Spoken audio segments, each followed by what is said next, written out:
Hello, I'm Chef John Politte, and this is It's Only Food.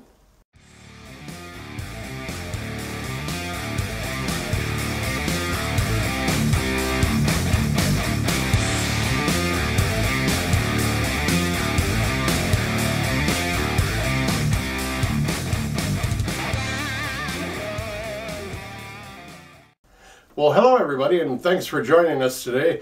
We're going to be doing a little bit different thing today. We're not going to be making any food today or cooking in the kitchen today. We're making instructional videos and other things you see on It's Only Food. Today I want to talk to you at home, and you, especially the people that make the cooking shows and food related content on YouTube. I want your full attention, and I want you to join in on the discussion of the topics that I'm going to have. We're going to have a 3-part series on doing a cooking show or food related content. I've broken it into 3 different categories for 3 different shows. I'm going to try to air them on Wednesday, starting today, next Wednesday, and the following Wednesday after that. 3 categories, like I said, is food and the setup of the show. The second topic of discussion will be equipment, what we use, and the whole scope of putting that production together and getting it out there on YouTube. And of course, the third discussion will be YouTube itself. How do we get it up? How do we put it out there, promote it, get it till we got subscribers and views and comments and collaborations, so on and so forth. So with that, I just want to encourage you all to share this. I know we all say please share this, but if you know people that are in this scope of what we do, share it with them. I'd like to get everybody involved in this discussion because I think it's important that we all share our ideas, because all it's going to do is make us better, and it'll help get our shows out. And I mean, I've seen magical things happen since I've been on board with YouTube. Just from one thing with Karen over at Food Jazz, she just kind of gave me a couple hints and some tips, and just said you got to talk to people too. I wasn't talking to anybody. I was just watching stuff. Never left a comment. Never hit a thumbs up button. Didn't know jack about Twitter or Facebook or social media. So now I've got comments. I'm getting notifications all the time. So it just takes one little thing to kind of flip that switch. So not only do I want to help myself, but I hope to gosh I'm helping other people too, because that's what I really enjoy, is helping other people. That's why I decided to do a cooking show to begin with.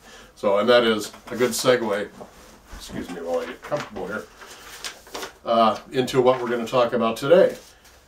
Today is the topic is the food and the setup. All right, you want a cooking show. You're going to do a cooking show on YouTube. What do I want to do? Why do I want to do it? Now these are all questions that I'm asking you sitting at home watching. Even if you're not a food related person that's doing a channel, just pipe in if you want. Leave a comment, join in our discussion. I want to do a cooking show on YouTube. Okay, why? Why do you want to do a cooking show? Do you like to cook? Do you want to teach others how to cook? Do you want to show off your mad skills? You know, that's one of the things we want to discuss. How do you pick your food? How do you pick the recipe you're going to do? Everybody says, oh, it's a cooking show. I lost my notes. Everybody's like, you know, it's a cooking show, great, but there is so much more than just throwing food together and putting it on the plate to show a person on YouTube. You've got the setup, you've got to pick your ingredients, you've got to pick your menu, what you're going to do, then you got to figure out your shot sequence, how you want to prepare it, you got your equipment that you're going to use in the kitchen.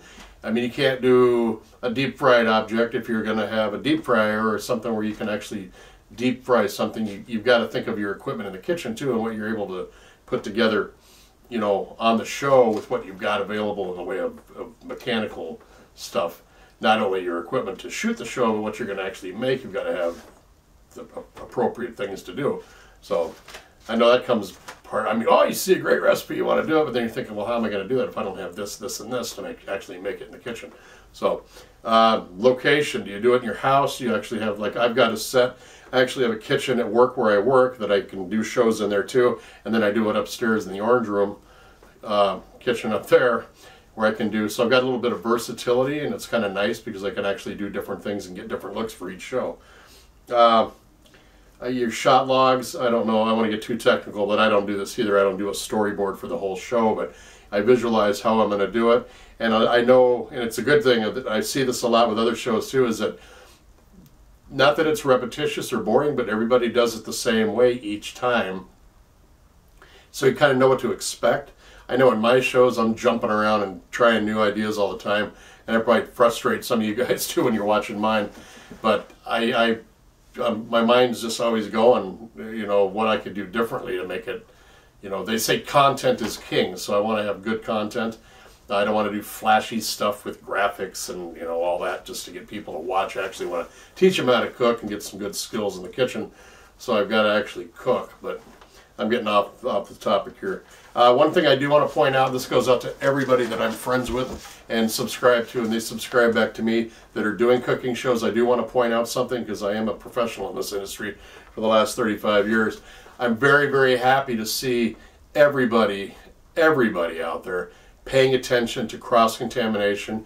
You're all either wearing gloves or you're taking your spoon when you're mixing the raw meat or the chicken. You're getting rid of that pair of tongs or that spoon, and you're getting something new to serve it up. Very responsible. I'm very happy to see that. I thought I would be shocked when I got into this and seeing people cross-contaminate and mixing with their hands. Won't mention any names on Food Network. But you're washing your hands, you're wearing gloves, you're doing everything right. Thank you, thank you. I'm proud of you for doing that, and I'm glad to see it. So I just wanted to get that out there because I've had that on my mind for a long time. And we do. People that don't do this show and you're watching other cooking shows, they are washing their hands, and they are, you know, they can shut the camera off or walk away and edit it out when they go over to wash their hands. Just because you see the next sequence and they're doing something doesn't mean they haven't washed their hands. So thank you very much for that. Our other two topics are going to be equipment and what we use to make the show. And then our third topic is going to be YouTube. And once we get it out there, how do we promote our show? How do we get subscribers? How do we get views? How do we share it? There's tons of social media I probably don't even know about that you guys are using. Word of mouth, you get other subscribers. But like I said earlier, please share this with all the people you know and all the subscribers that you have. Get them involved in this discussion because I think it will benefit everybody involved. Yeah, I would just try to make everybody a better content creator. Sorry I rambled. Thank you for watching. Make sure, you know, like the show, leave a comment below. Any questions, anything you'd like to see in the next episode of equipment, or if you want to add in, because we're going to review what we talked about today too. So leave anything you want. We'll get a discussion going here. This is always good. So anything you want to add to it, input, information, knowledge, wisdom, we'd love to hear it. I'd love to hear it. I know I want to get better, and I hope I can help somebody out there get better too. I love everybody out there. I appreciate everything you've done for me, helping me out. I want to help everybody else out too. So make sure you leave a comment, subscribe if you already haven't, thumbs up, like the video, and by all means share it, share it, share it, so we can get this out here and have a great discussion about how to get a cooking show working and how to make it very good. So thanks a lot for watching It's Only Food. I am Chef John Politte. We love you. Stay out of trouble, and we'll see you next time. Thanks for watching.